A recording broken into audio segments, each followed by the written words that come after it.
Welcome to the Northern Business Podcast, a regular discussion with people in the north of England who lead businesses, employ people and have ideas to help our economy grow. Joining us down the line today, we've James Brougham. He's the senior economist or a senior economist at Make UK. Now, the Northern Business Podcast is produced by Recognition PR. We serve scores of different companies in different sectors across the country and some occasionally contribute to this podcast. We're kindly sponsored by Virtue Motors, one of the top automotive retailers in the UK with a network of dealerships representing some of the world's most popular brands. It also owns the successful commercial vehicle retailer Vans Direct. I'm Robb, and I'm joined with my co-presenter today, Caroline Walker. James is down the line. Hello, James. Hello there. Before we get into the meat and drink of your contribution, James, just Caroline, at Recognition in general, we got about 60 plus clients, and there's lots of different things going on. I know your desk talks to people they tend to be clients that serve the general public. Very much more B2C than B2B, yes, but right across lots of sectors. So it's been a fascinating this week. Clients in several of the sectors that I deal with: health and fitness, automotive, care. Do you know what they're doing? Solar panels. Yes. That is such a buzz this week for press releases and work that I've been doing. They're bringing solar panels in because, firstly, cost, obviously. There's no energy price cap for businesses, and it's a major cost for some. I mean, just think of the health and fitness sector. Just think of all those swimming pools, jacuzzis that they're heating. But also, of course, it helps with the sustainability credentials, which is vitally important for everybody ahead of 2050 and net zero. And they have large roofs, don't they? I mean, if you think about the buildings, they do have a commonality. Warehouses, car dealerships, health clubs. Yeah, and even a larger, newer built nursing home will be the size of sort of a Holiday Inn Express or something like that. Yeah, absolutely. So they have large. So I've been dealing with a lot of that this week. It's quite interesting. It has been interesting, actually. And we have also seen on the manufacturing and implementation side quite a few service businesses emerging now in that sector of providing installation of solar and installation of car charging. I see that's a business model that's picking up all over the place. Well, EV charging particularly. How important is that? As you know, we're embroiled in quite a lot of work about the ZEV mandate at the moment. Yeah. But how can you have... I mean, I've got an electric car, fully electric car. And I'm hybrid. I couldn't do it without a home charger because the charging network in our area is just not good enough. So I've got to have a home charger. And you charge overnight, don't you? You don't charge like when you get home and plug it in. You've got some kind of system where you time it? No, I do it. Yeah, I mean, I can time it, or I can do it overnight when the electricity is a little bit cheaper. And you have a tariff specifically for that? No, unfortunately not yet. But I am working. Hopefully, my energy supplier is actually working towards that. They have now brought it in, but I was quite an early adopter of electric cars, yes, as you know, yeah. and with the home charging point. So unfortunately, mine's not compatible yet. But because it's such a huge energy provider, I'm hoping it soon will be. Yeah, I noticed in our staff. I mean, we've got about 4 electric cars. Fully electric, and there is a little bit of gossip among them about which energy provider for the tariffs at night. Absolutely, yeah. Now, all of this goes to, that's probably going to be one of the things we pick up on in general when we talk about Make UK. Now, I'm going to hold this up, ladies and gentlemen. This is if you're listening, I'll tell you, it's the Manufacturing Outlook Report, Q3 from Make UK. Now, Make UK represent the manufacturers of Britain. And the interesting thing about the manufacturing sector of Britain is that it has defied the odds the last few years, and it's set productivity standards that could only be hoped for in the public sector and in the services sector, to be fair. So it has been thriving and setting the records. I don't know if you've noticed this. No, I have. And actually, reading the previous report to that, the regional one, the Northeast is flying. Yeah, the northeast of England. It's way ahead of everybody else. And the northwest is actually not that far behind as well, particularly in average balances, outputs and orders. It's fantastic because there's a lot of people still work in the sector in the northeast. Did you remember back in the day, you'll remember this, when you were at school? Yes, in the 70s. If you didn't go to university and you left school in Teesside particularly, you had two options, British Steel or ICI. And I went to the British Steel one. You went to the British Steel one. I went Yes, through the apprentice centre and did all my checking and so on. But there is still a lot of people in this region and in the Northwest region who rely on manufacturing for their livelihoods. That's right. It's not all assembly work either. Right, now No, let's bring absolutely. James Brougham in. James, you've heard a bit of our chatter. This, what would you say is the headlines from this before we drill into it? The Manufacturing Outlook report. Yeah, it's a good question. It's I think the headline, or amongst friends, the headline is we were perhaps a little wrong. We'd had very high expectations for this quarter that weren't quite met.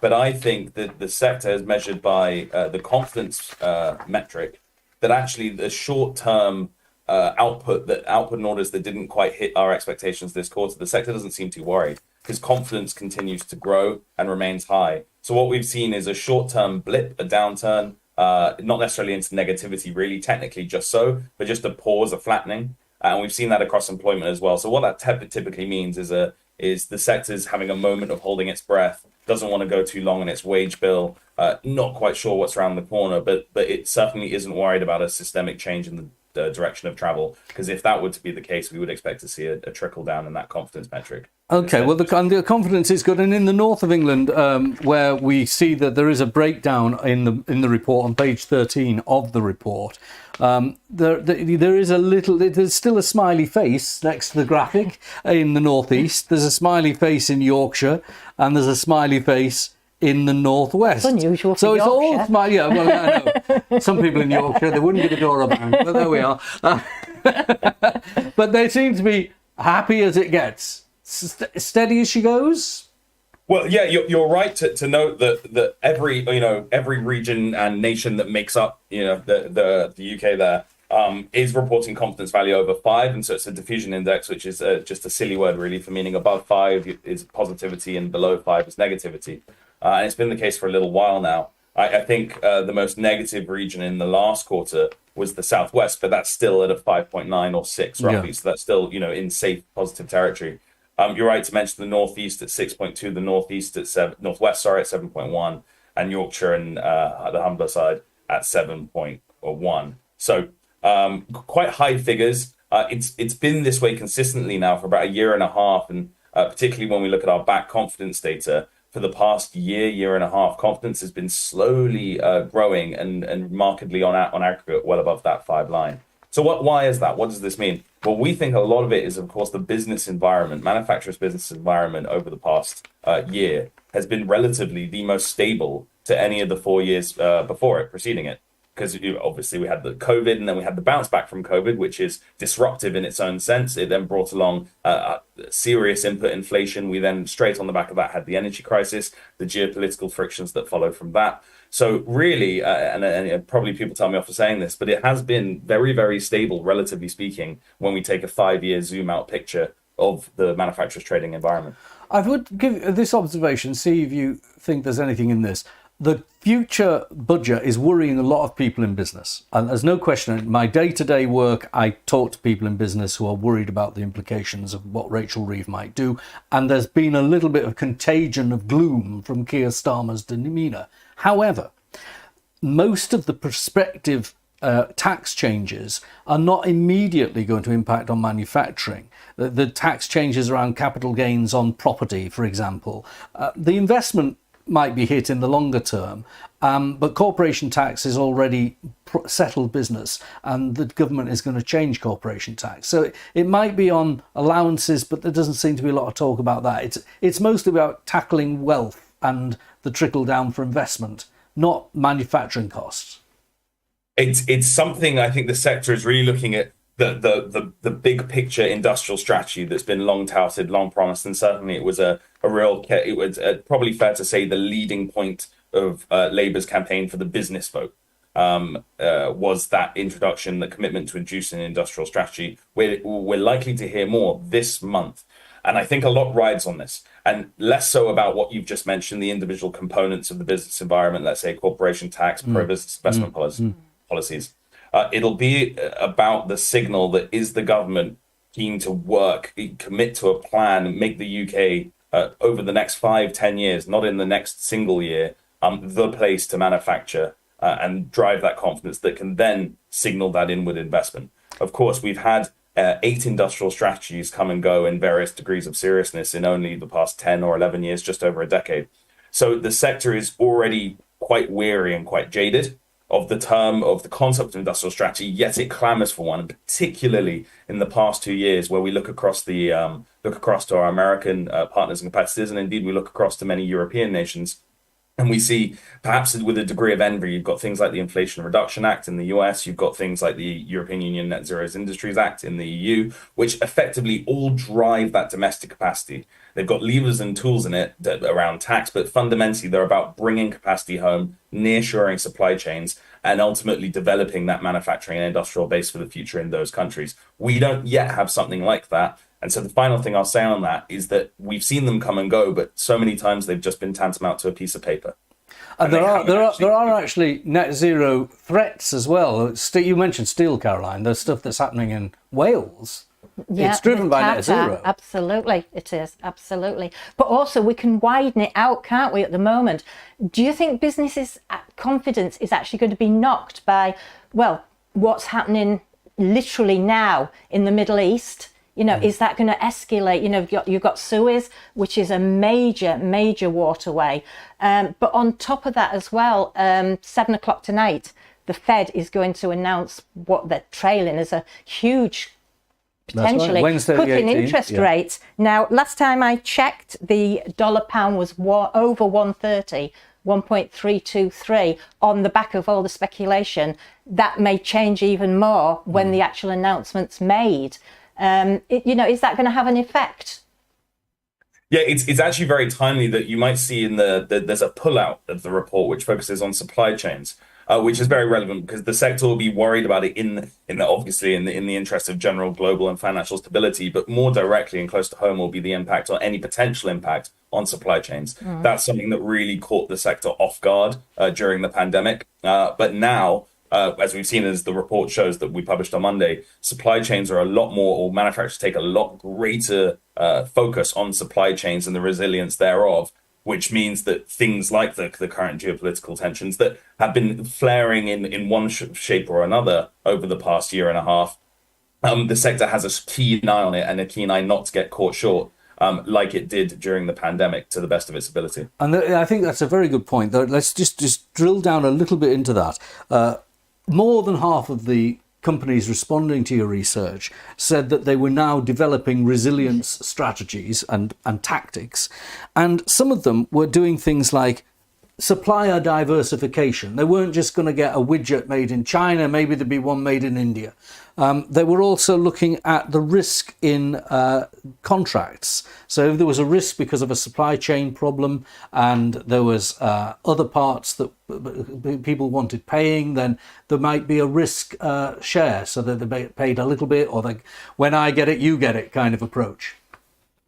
Yeah, that's right. And I think ultimately what was perhaps discovered, or most of the sector will know this already, but it had its mettle tested, was in particularly complex supply chains. And I should start by saying that a lot of UK manufacturing sits in the middle of the value chain. So a lot of import, a lot of export, but effectively, if you can't get your supply, there might not necessarily be a timely alternative or an alternative at all. Yeah. And the same goes maybe for your supplier or customer. So there's a degree of implied cooperation that must happen. And you can't just necessarily throw your toys out of the pram in these kinds of relationships, because ultimately then the OEM's never going to get their widget or the combination of widgets to make that finished product.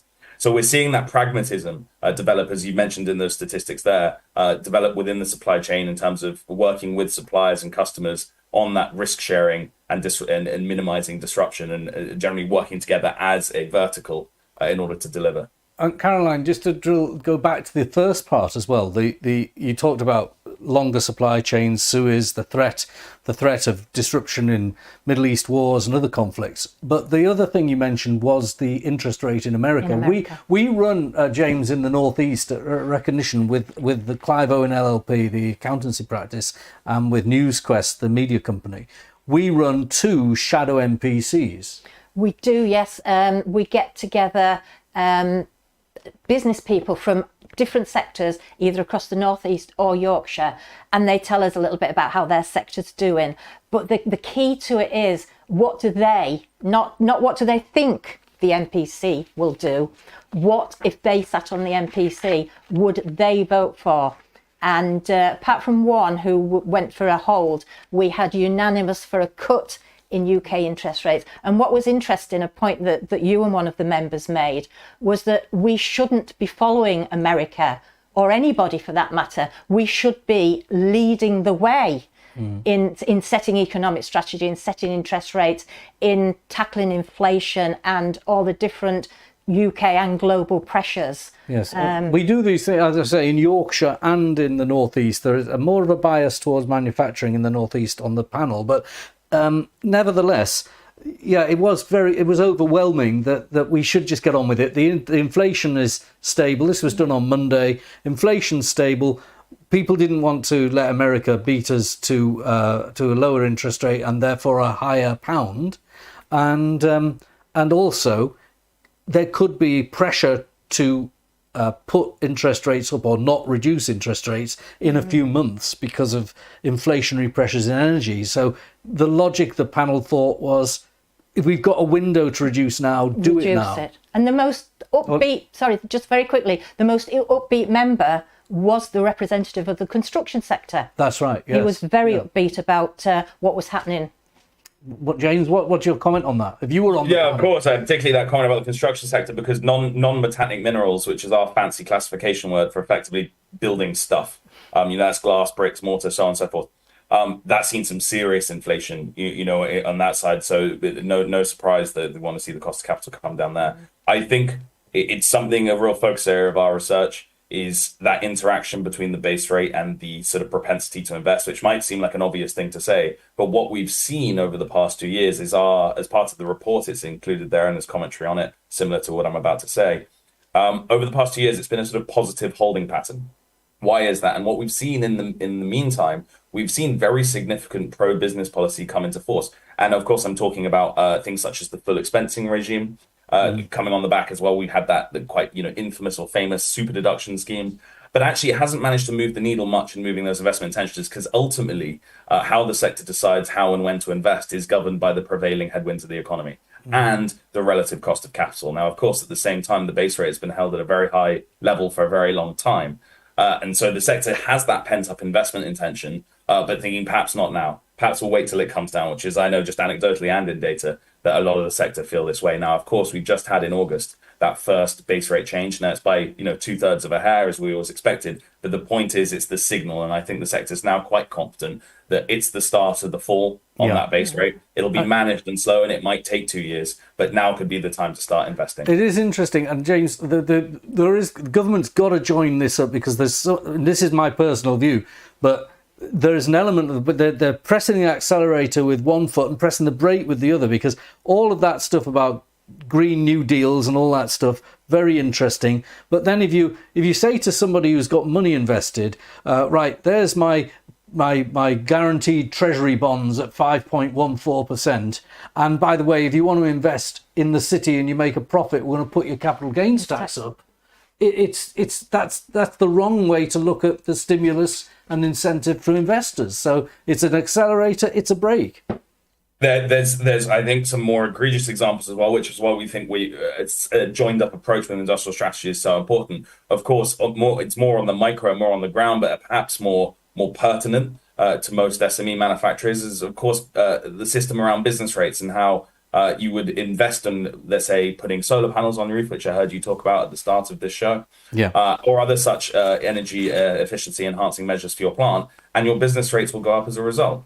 So effectively acting as a punitive measure on making that country UK PLC journey towards net zero, taking a step towards it, you're punished by the rate system. So of course we think that's really quite a piece of low hanging fruit, for lack of a better word. But it's a core example about how we have a goal, let's say net zero for the industry, net zero for the country by whatever time it's likely to move over time as well. But the policies within it aren't driving us towards it. So it's exactly as you suggest, accelerate on one hand, but in some other areas. And I honestly don't think it's through a lack of belief or a lack of intention. It's a lack of joined up approach between various departments, various concerns that can be brought together under that one driving force, as we've seen to varying levels of success, but success indeed in our partners and competitor nations as well. James, it's been great talking to you. Caroline, thanks for being on the programme. No, it's a pleasure. Good to talk to you, James. And we are rotating now. There's people from Recognition coming on. The team seems to be getting into this podcast. It's getting quite a few viewers. You can follow it in video on LinkedIn or on YouTube. You can follow it online as an audio podcast on Apple Podcasts, Spotify, and Amazon. Now, if you want to be a guest on the podcast, do get in touch. The person that prepares it at Recognition PR is Harry Sinclair, and I'd like to thank him for producing today, and thank James and Caroline as well. Also, thanks to our technical director, that's Robin Campbell. Now, join us next time for the Northern Business Podcast. Don't miss an episode by rating and subscribing on YouTube or wherever you get your podcasts.